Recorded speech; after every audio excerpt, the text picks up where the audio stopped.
Hey, you guys doing this Sensei Roger, and today I'm going to show you how to throw a better reverse punch. Okay, how do we do that?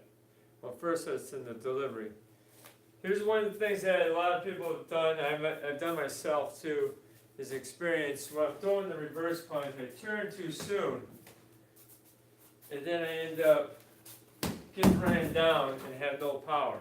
I lost a lot of power by doing that. Okay, we're going to do a stable reverse punch from here to here. Basically, I want you guys to do fighting stance here, pivot the hips forward. Here, then deliver forward.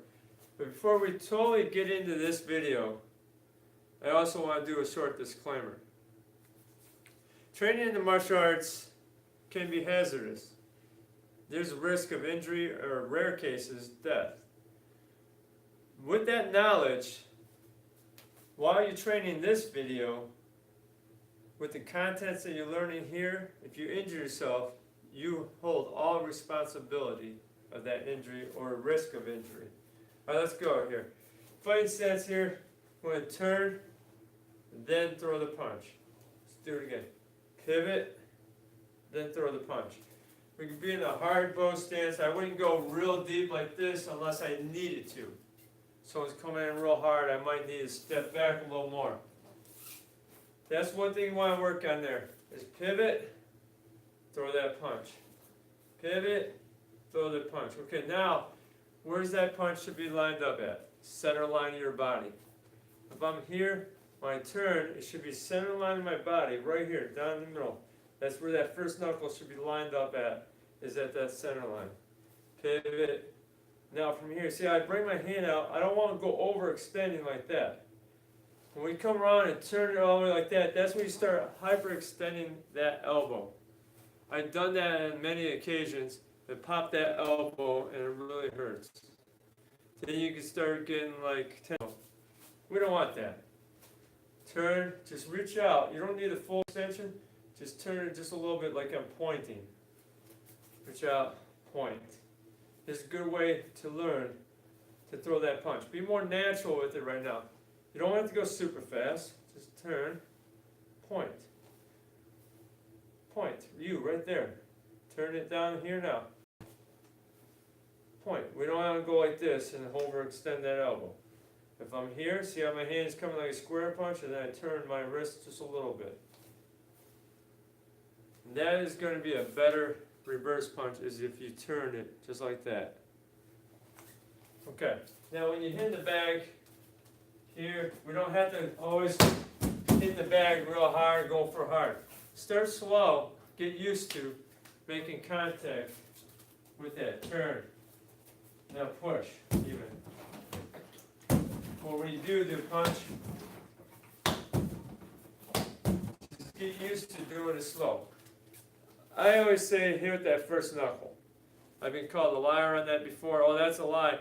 No, what happens is when you turn that hand all the way and hit the first two knuckles, like I said, you're hyperextending that elbow. You're losing a little bit of power if you turn it too much. If you hit that first knuckle, that's going to be the number one point of contact. Okay, you will end up hitting with both knuckles.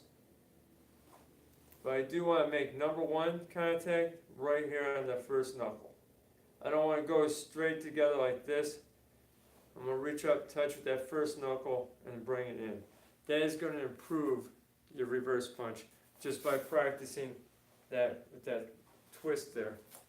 Okay, now from here you can also do like here, get close. If you have a bag, this works great. And here, if you overextend it, you can feel the elbow locking when you got pressure, and it's not hard pressure. It's a good way to train. It's not always banging everything out. Let's get used to the movement.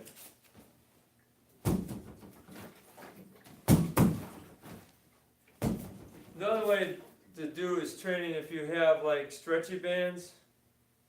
You could get them on a doorway or something, or have someone hold it. And you can do that slow resistance, bring it back. Turn, boom, bring it back. I used to wonder why I could hit people and then they just barrel right through me. I was like, man, they're tough. I'm hitting them as hard as I can. But I hit them, and then go back like this. Because I was doing that turn too early, like I said earlier. Now another way with the reverse punch is if I'm gonna lunge in, turn, reverse punch. Now instead of going to a hard bow stance, I'm gonna lift my heel up from here.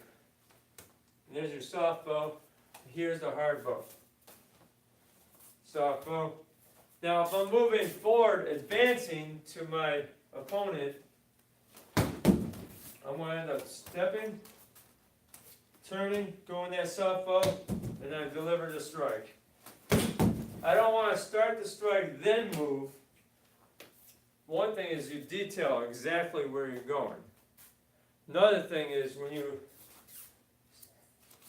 you start the punch first and then go, it's going to stuff you. You're going to lose power if you do hit them. But from here, step. Now you can decide to throw the punch. If their arms go up, go low. If their arms are down here, go high. If I step in here, their hands in here, I can touch your hands, deliver another strike. And go. Now I can start adding strikes. I don't always have to go here. Here's another way to do it with your reverse punch to get the land better. Throw a jab, step, jab, bang. Or a back fist. If someone turns this sideways, back fist. Down here. One, now shift. There's that. That is how you're going to develop just doing it. Do it. Do it. You can do 1,000 push-ups. It's not going to really help you throw a reverse punch. The best way is just do it. That's it. How do you improve it? Basically, get your stance right. Your pivoting right. Timing and delivering the hand, not like this. See, now I just felt that snapping. I did that too many times where I come in here. How many times have I practiced that? It was years. But here, I just went by what a lot of people have told me, is turn that here. And you see pictures of this all the time. But when I started punching like this, I stopped hurting my wrist. Stopped hurting my elbows. If you rather do it the way you used to do it this way, that's fine with you. I'm just giving suggestions here. I'm just showing what I've experienced that improved me. I see a couple people on here. I'm glad to have you guys here. This is a live stream too. If you have any questions, just shoot them here before I get off this video because I'm going to get off here soon. If you have any questions, just shoot it out real quick though. But here's a good way to practice the punching is the horse stance. A lot of people think it's useless to sit here and do it here. They think it is a useless drill. Especially, see, here's what problem a lot of times we find in the martial arts now is everyone thinks you need to be a certified tough guy to do the martial arts. No, you don't. That's actually hurting the martial art industry because a lot of people who don't think they're tough enough to do it, they won't join it, but even though they want to do it. Like I said before, I teach the average person how to defend themselves. That's it. I'm not making fighters here. But if you want to have a better reverse punch with less injury, these are good ways to do it. Make sure your hand isn't down like this. Make sure it's not like that. Over, over, just like pointing. That's going to help you reduce injury to the elbow and the hand. Right here. Hope you guys enjoyed this video. I'm going to shoot out of here. If you haven't subscribed yet, what are you waiting for? Come on, subscribe, and God bless you.